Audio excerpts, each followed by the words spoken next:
Hey there. Teddy Roosevelt once said, "Comparison is the thief of joy," and I couldn't agree more. So today I want to talk about stopping the comparison game with you or your student if you're the parent, stopping that comparison game to other people. All too often in my work, I hear teenagers compare themselves to others. Sometimes this is looking at, hey, GPA and class rank just updated. It's a new semester. So what's your rank? What's your GPA? What test score did you get on XYZ test, whether that be AP tests? And by the way, this podcast is coming out right after AP scores have been released for the 2022 testing season. And that is something that is happening a lot. I have seen a lot of posts, comments, shares, and questions that are going back and forth of, hey, this is what my student got. What do we do? How does this work? So the timing of this podcast is really pretty spot on. And what we want to talk about is how this impacts mental health, self-image, how students see themselves, how we see ourselves, because as parents, I know that we certainly can get into that comparison game as well. So we want to dive into ways that students compare, why we don't want to do that, and then also how we can help encourage our students to stop that comparison game and to really be fulfilled in where they are and what they're doing. So stay tuned. For those of you that don't know me or are new to the podcast, I'm Courtney. I am the founder of Confused to College Ready, and I am super excited to have you join us. For those of you that have been listening, thank you so much for being here. I appreciate you continuing to listen and download our podcast. Please make sure that you have subscribed and that you are getting notifications when our podcast comes out, or that you are, that it is popping up on whatever listening app you use. We would absolutely love if you would leave us a review, and then we will be sharing how you can find out more information. We have a Facebook group with lots of free details that are available for you. And then we have a free guide on how to start or expand your college search at confusedtoready.com/how to start. So let's get into this. One of the things that happened it has happened multiple times during my career as a counselor, is the students coming in and talking about, oh my gosh, my friends have this GPA. My GPA isn't high enough. I'm never going to get into college. I'm going to fail. It's destined. All of these things are going to happen. Wow, that is just such powerful statements from them, and they're heartbreaking statements. I don't want anyone to think that because of how they did in one area or on one test or one final grade that they got, that they're destined for failure. That is definitely not the case. So I really want to, mental health as a mental health counselor for over 8 years, I want to help make sure that our students are taken care of, or that you as the student are taken care of, and that you understand that it does not have to be this huge game and pressure situation where that's all that you're able to focus on is how I'm doing compared to these other people. We can help you with finding the right fit for schools. We can help you with all of those things. So let's talk about, I've got 5 different ways that we tend to hear about the comparison game for our students. Now, some of this is going to be related specific to the career and college search. I also know that self-image, body image, mental health, those also play a really big role. And a lot of the strategies that we're going to talk about for support can be used for all of those. But today, the situations where we compare, I'm focusing in on that career and college information. So we've already talked about it, but test scores, GPA, class rank, those are huge ways where students every single semester Some schools, maybe not as much, but at different high schools, I know that it happens every semester of every year. Once that final information is updated, hey, where are my updates? Where do I rank? What was my GPA? Is it going to be high enough? What kind of scholarships am I going to be able to qualify for based on my GPA and my rank as of right now? So that's a really big way that students, I know that they are comparing. Then we look at where are we applying to college. So where are you applying? I've applied to this many schools, and I have on that a third way is where have I been accepted to?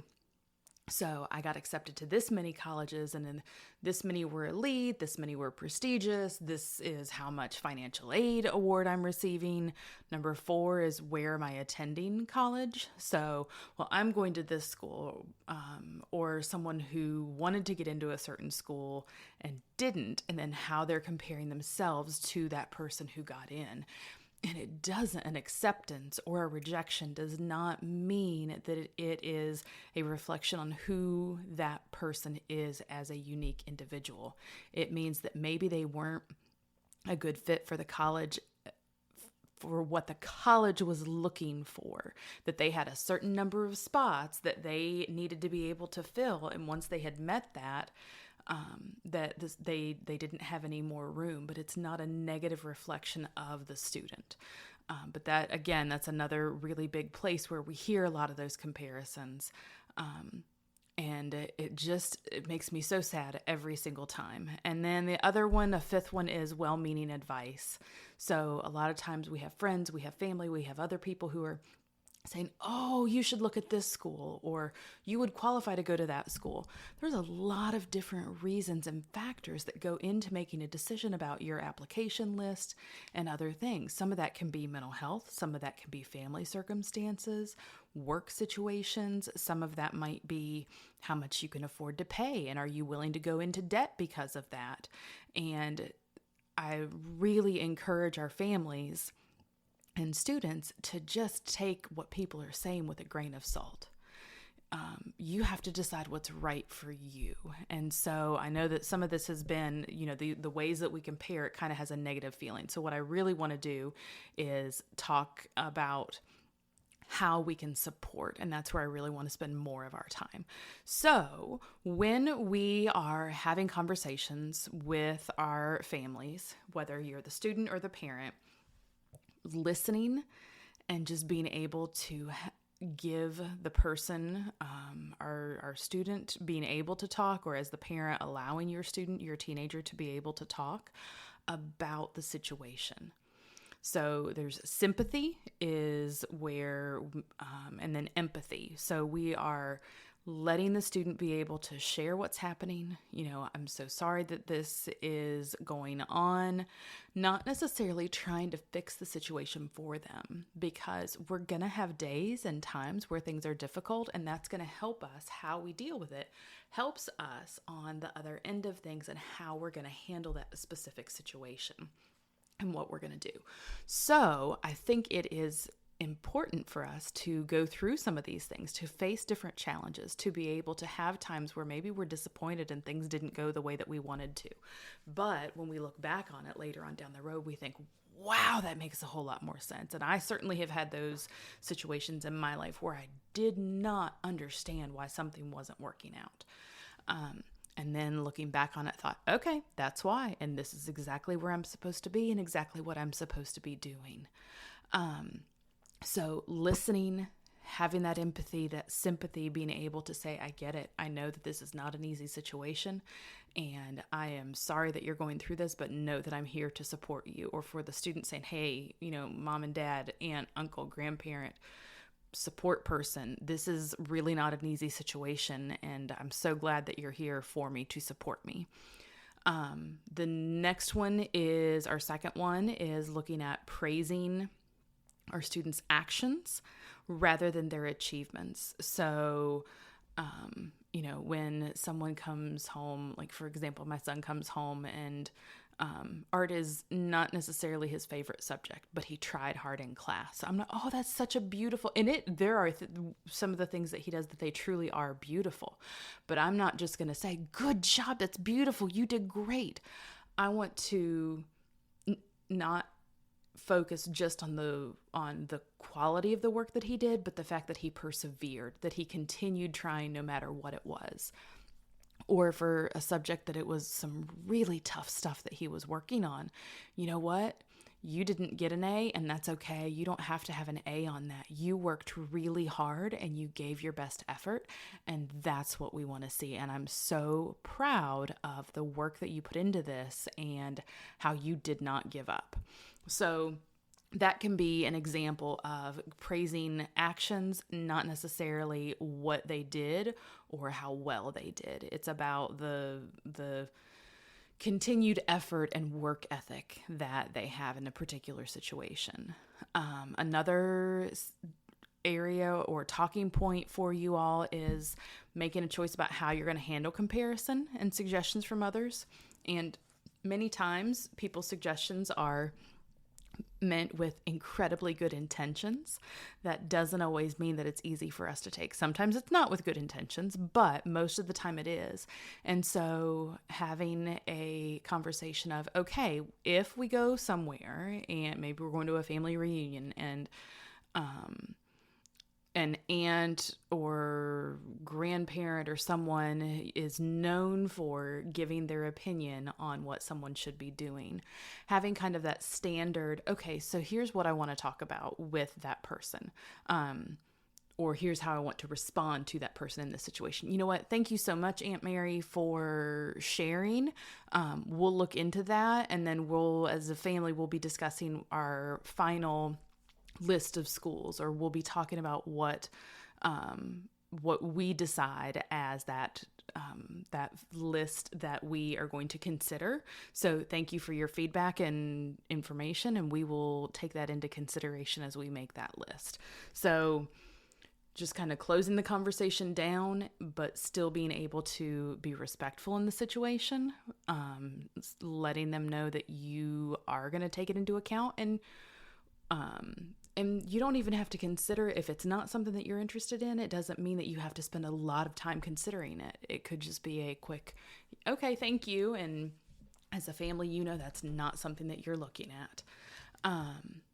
Then identifying your students' strengths. So what are their positive traits, positive characteristics? What are the qualities that make them absolutely amazing as the student? Think about what it is that makes you a positive person. It's not just our GPA. It's not just our class rank. Who are you as a person? Are you considerate? Are you compassionate? Are you a good friend? Are you someone who would give anything to anyone, that you want to be able to help others? Are you artistic? What are those qualities that define you as a person? And so being able to remember those things, identifying my strengths, not just that, you know what, I'm Courtney and I have a 3.98 GPA that's unweighted, and I am got this test score. You're so much more than that. And those are the things that I really want you to remember. Self-care. This is such an important thing, not just in relation to the college search, but having the time to be able to relax, being able to make sure that we're taking care of ourselves, that we're not overscheduling, but that we also are managing and prioritizing our time. These are such important pieces. These are things that we have talked about before on podcasts. I will continue to talk about them. Again, with my history as a mental health therapist and the things that I see as a school counselor, I am a huge, huge advocate for self-care, for being able to identify if you need professional help. And this is not coming from, disclaimer, and I've said it before, but I am no longer a mental health therapist. I am not giving professional advice on whether someone needs help or not. But if you are feeling depressed, if you're feeling anxious, if there are things that are going on that are impacting your mental health or your students' mental health, please seek professional help. You can go to your family care provider. You can search for different resources. We absolutely want to make sure that that's something that our students and families are exploring. And then the final area or way to support is look at those areas of personal growth and then your different goals that you have set for yourself and defining what does it mean to me that I have done well.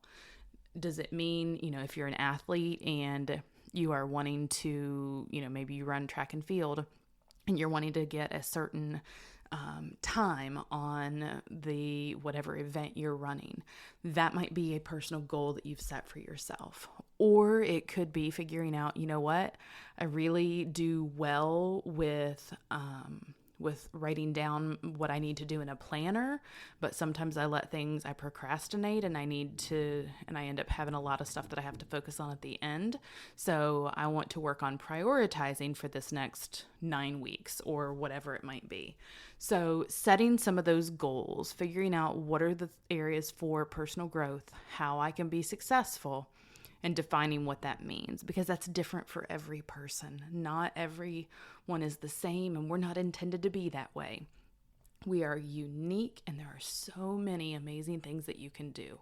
So I hope this has been helpful. Again, we want to listen, validate, have empathy as our first way to support. We want to praise our students' actions, not just accomplishments. Or as students, you want to really make sure that you are focusing on on the actions that you're taking rather than just how your achievement or your accomplishment. Number 3, we want to make choices about how we're going to handle comparisons from others and then suggestions that they might have for us. Number 4, identify those strengths, different positive traits, characteristics, and qualities. Number 5 is self-care. And number 6 is identifying some of those areas of personal growth and then being able to set our own goals for ourselves and what those successes might look like. So I hope that this has been helpful. If it has, please share, please leave us a review. I would absolutely love to connect with you all. If there's a specific question that you have, you are also welcome to email that to me, and I would love to cover that as well. Thank you all so much. Take care. Bye-bye.